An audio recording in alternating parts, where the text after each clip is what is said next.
ঢাকা ঢাকা গাবতলী মহাখালী সদরঘাট ধামরাই ঢাকা ঢাকা শুরু করছস গাড়ি সরকারি জায়গা সরকারি জায়গা মানে জানাস না এলাকার নেতা আমি কে নেতা মানে রাস্তায় এবার নেতা কি বেটা এলাকার সব নেতৃত্বে আমি গাড়ি গুড়ি সব চাঁদা খাই আমি কত নেতা দেখলে পোল্ট্রি খাইলো তুই আমার চিনস চেনা লাগতো না তুই আবার তোকে দিকে তাকায় কথা কস এর বেশি কথা কবি না কয় টাকা ভাড়া করছ টাকা দে টাকা কিসের টাকা কিসের মানে টাকা কিসের চান্দা দিবি না আবার চান্দা বাংলাদেশের চান্দা আছে চান্দা না চান্দা একবার শেষ করে চান্দা মানে তোর তো সাহস কম রে হ্যাঁ তোর ওস্তাদ ওস্তাদ কথা কম কম ওস্তাদ জান তো আমার লাগে গাড়ি কি আপনি ড্রাইভার আমি ড্রাইভার আপনি ড্রাইভার থেকে চান্দা দেন নাকি চান্দা মানে আমার স্ট্যান্ড থেকে যাত্রী তুলবেন চান্দা দিবেন না 20 বছর ধরে চান্দা গাড়ি চালা কোন হালা করে আবার চান্দা চান্দা বাড়ি কই বেটা আমি অনকে দেন কিছু দেন দিয়ে দেন হ্যালো তোরা সব প্লাবেন লোসান করে স্ট্যান্ড নাই আমি চান্দা নিতেছি এই দেখ এই ড্রাইভার হেল্পার চালু করে এই জায়গায় চালু করে দেখ স্যার তাহলে কিন্তু হ্যাঁ সমস্যা আসেন এদিকে আসেন 5 মিনিট দাবা ধরছি তাড়াতাড়ি জলদি দেরি করে আমার লোক আইতেছে আরে ছাড়ালো 5 মিনিট সময় দেন আমার গায়ে আপনি তুই দেখ 5 মিনিট দেখ তোর আস্তে খারা তুই 5 মিনিট দেখ 5 মিনিট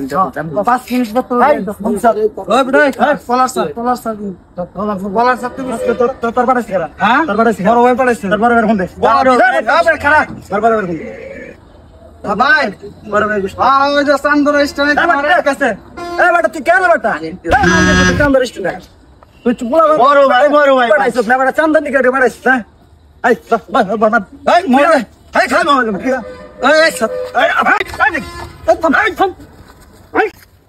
আসসালামু আলাইকুম, কেমন আছেন সবাই? আশা করি ভালো আছেন। আসলে বর্তমান সময় এত পরিমাণ রাস্তাঘাটে মানুষের কাছ থেকে যে কোনো জায়গায়, যেমন একটা জায়গায় একটা বস্তা রাখবেন এনও 50 টাকা দেওয়া লাগে। এই পরিস্থিতির কারণে আসলে মূলত ভিডিওটা বানাইছি। আসলে কি ভিডিওটা বলেন আপনি? আসসালামু আলাইকুম, সবাই কেমন আছেন? আজকালকার যুগে তো মনে করেন গাড়ি চালাই মালিকটা মনে করে যে হেল্পার ড্রাইভার সবাই মনে করেন কি টাকা মাইরা দেয় না, কিন্তু স্ট্যান্ডে গাড়ি চালাইতে গেলে আপনার চাঁদাবাজি দেওয়া লাগে বা বড় ভাই আছে বিভিন্ন ধরনের মানুষের একটু করতে হয়, তাদের মাথা ঠান্ডা করতে হয়, টাকা দিতে হয়। আবার জায়গায় জায়গায় পুলিশ আছে, তাদের টাকা দিতে হয়। কিন্তু অরিজিনালি কি এই চাঁদাবাজের কারণে আমরা গাড়ি চালাইতে পারি না, প্লাস আমাদের হেল্পার ড্রাইভার এরা ঠিক মতো দিন মজুরি নিতে পারতেছি না। তো অতএব আপনারা সবাই সাবধানে থাকবেন। আর বেশি কিছু বলতে চাই না, আপনি বলেন ভাই কিছু। ওই আমার মতো যারা এরকম পার্টি নেতা আছে, যারা এরকম এলাকা ভিত্তিক এরকম গাড়ি থেকে চাঁদা মাথা পায়, আসলে আমরা এই ভিডিওটা আপনাদের মাঝে তুলে ধরার জন্য এই ভিডিওটা করছি। এরকম যারা পার্টি নেতা আছে এরকম চাঁদার লাগে স্ট্যান্ডে সবসময় আসে, গাড়ির ড্রাইভার হেল্পার যারা আছে রিক্সাওয়ালা অটোওয়ালা সবার ধরনের বিরক্ত করে। তাই আপনারা সবাই ওরা যেমন আমার গাড়ি দিয়ে পেদানি দিচ্ছে এরকম ধরে প্রতিটা পার্টি নেতারা ইচ্ছা মতো পেদানি দিবেন, পেদানি দিয়ে আর পুলিশ হাতে ধরা দিবেন। আমরা একটা এটা সচেতনমূলক ভিডিও করছি, এইটা আসলে বাস্তব সচেতনমূলক ভিডিও। তো আপনারা এই ধরনের যদি কোনো পার্টি নেতা কোনো জায়গায় বাংলাদেশের যে কোনো প্রান্তে যদি চাঁদাবাজি করতে হয় আপনারা সবাই সতর্ক থাকবেন, ওরা ধরে সাথে সাথে আইনের হাতে আপনারা সপোর্ট দেবেন। ভিডিওটা দেখার পাশাপাশি কিন্তু অবশ্যই শেয়ার করে দেবেন আপনাদের বন্ধু বান্ধবকে দেখার জন্য। ভালো থাকবেন।